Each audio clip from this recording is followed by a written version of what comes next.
నా పేరు Shiva, Pennsylvania state from United States of America. శాంతి యొక్క ఇష్యూ ఆంధ్రప్రదేశ్ నుంచి ఢిల్లీ వరకు చేరింది. ప్రస్తుతం ఢిల్లీలో మదన్ మోహన్ తన వెర్షన్ వినిపించాడు. మదన్ మోహన్ ఆంధ్రప్రదేశ్ ఉన్నప్పుడు తన యొక్క గొంతు కాస్త ఢిల్లీకి వచ్చిన తర్వాత మారింది.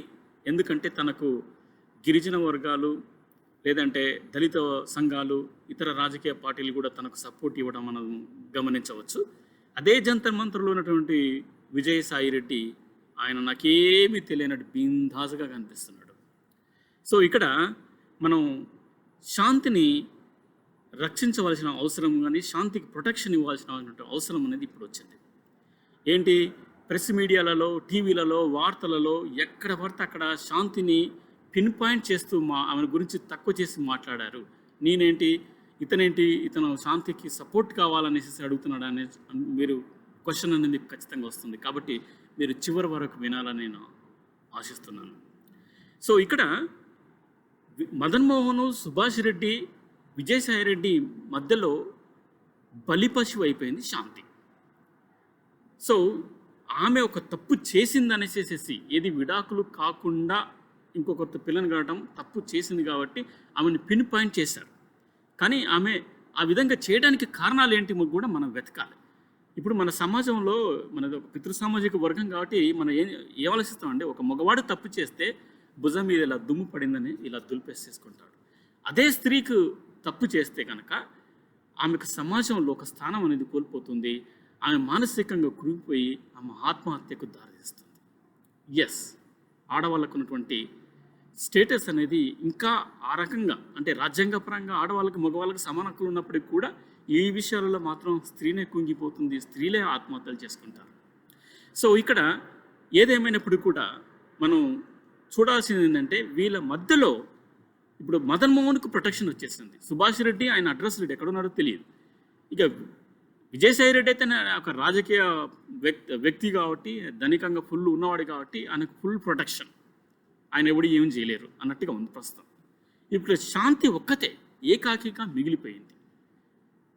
తన బిడ్డకు తండ్రి అని సుభాష్ రెడ్డి అని చెప్తే, ఆ సుభాష్ రెడ్డి ఇంతవరకు వచ్చి మరి దానికి ఏంటి విషయం అనేది చెప్పాలి, కానీ రావట్లేదు ఆయన. ఓకే, సో ఇక్కడ మనం ఒక విషయం ఆలోచించాలండి. రాజకీయంకి బలి అయిపోయినటువంటి వ్యక్తులు, అంటే రాజకీయంలో చాలామంది చెడు రాజకీయం చేసే వ్యక్తులు ఉంటారు కదా. ఈ చెడు రాజకీయాలకి, ఈ దుర్మార్గమైనటువంటి రాజకీయ వ్యక్తులకు బలైపోయిన వాళ్ళలో ఐఏఎస్ ఆఫీసర్స్, ఐపీఎస్ ఆఫీసర్స్, ప్రభుత్వ అధికారులు ఎంతమంది లేరండి. వీళ్ళందరూ కూడా చాలామంది జైలుకి వెళ్ళేసి వచ్చిన వాళ్ళు ఉన్నారు. మన తెలుగు రాష్ట్రాల్లో బెస్ట్ ఎగ్జాంపుల్ శ్రీలక్ష్మి కలెక్టర్. ఆమె పాపం రాజకీయ ఒత్తిడి వల్ల ఇరుక్కొని ఆమె జైలుకి వెళ్ళి జైలు శిక్ష అనుభవించి వచ్చింది. చూడండి, మరి ఒక చిన్న ఎండోమెంట్ డిపార్ట్మెంట్లో పనిచేసే శాంతి ఇరుక్కపోవడానికి కారణం, ఇరుక్కుపోయిందని మాట్లాడుతున్నాను, అంతేగాని తనకు తాను ఆవిడ ఇవన్నీ చేసిందనేసి నేను అనుకోవట్లేదు. ఇది జస్ట్ నా విశ్లేషణ. మరి ఈ ఐఏఎస్, ఐపీఎస్ వీళ్ళందరూ కూడా ఎలా ఇరుక్కుపోతున్నారంటే, చెడు రాజకీయ నాయకులకు ఉన్నటువంటి లక్షణం ఏంటంటే బెదిరించి ప్రభుత్వ అధికారుల చేత సిగ్నేచర్లు వేయించి వాళ్ళు ఏం కావాలనుకుంటున్నారో అవన్నీ పనులు చేయించుకోవడం వీళ్ళకు ఉన్నటువంటి ఒక అలవాటు. బెదిరిస్తారు, డబ్బాసు చూపిస్తారు, చంపేస్తామని బెదిరిస్తారు. ఒక్కొక్కసారి స్త్రీలు ఉంటే కనుక వాళ్ళని మానభంగాలు కూడా చేసేస్తారు. బయటికి చెప్పేస్తే చంపేస్తామని కూడా బెదిరిస్తారు. ఇది చెడు రాజకీయ వ్యక్తులకు ఉన్నటువంటి సహజ లక్షణం. మరి ఐఏఎస్ ఆఫీసర్సు, ఐపీఎస్ వీళ్ళందరూ జైలుకి వెళ్ళి వచ్చిన వాళ్ళు, చిన్న ఎండోమెంట్ డిపార్ట్మెంట్లో పనిచేసే శాంతి గురించి కూడా మీరు అదే యాంగిల్లో ఎందుకు ఆలోచించలేకపోతున్నారు? ప్రెస్, మీడియా వీళ్ళందరూ కూడా శాంతి శాంతి శాంతి తప్పు చేసింది అనేసి పిన్ పాయింట్ చేస్తున్నారే.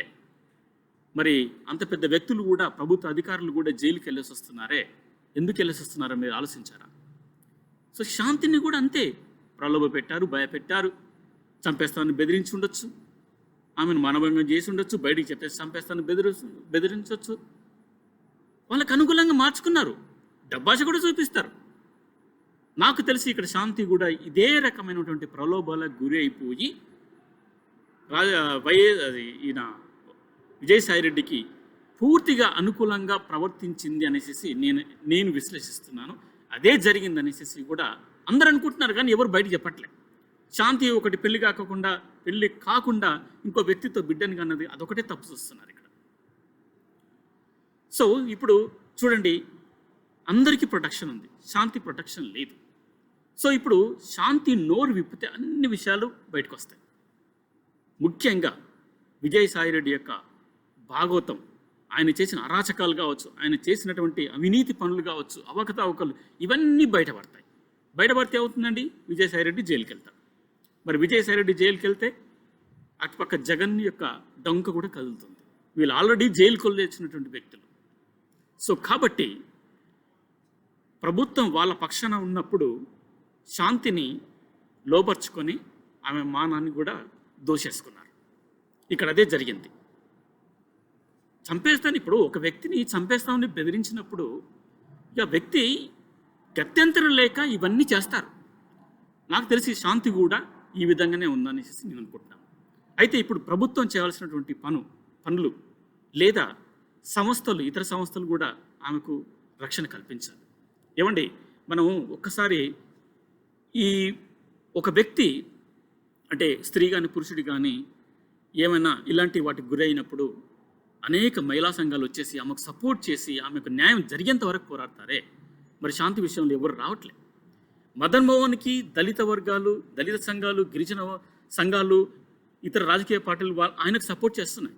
శాంతికి ఎవరు చేయట్లేదు. ఎందుకంటే శాంతి వెనకాల విజయసాయిరెడ్డి ఉన్నాడు కాబట్టి ఆమెకు ప్రొటెక్షను ఇచ్చి ఉంటాడు ఖచ్చితంగా. కానీ ఏ ఒక్క మహిళా సంఘం ముందుకు రావట్లేదు.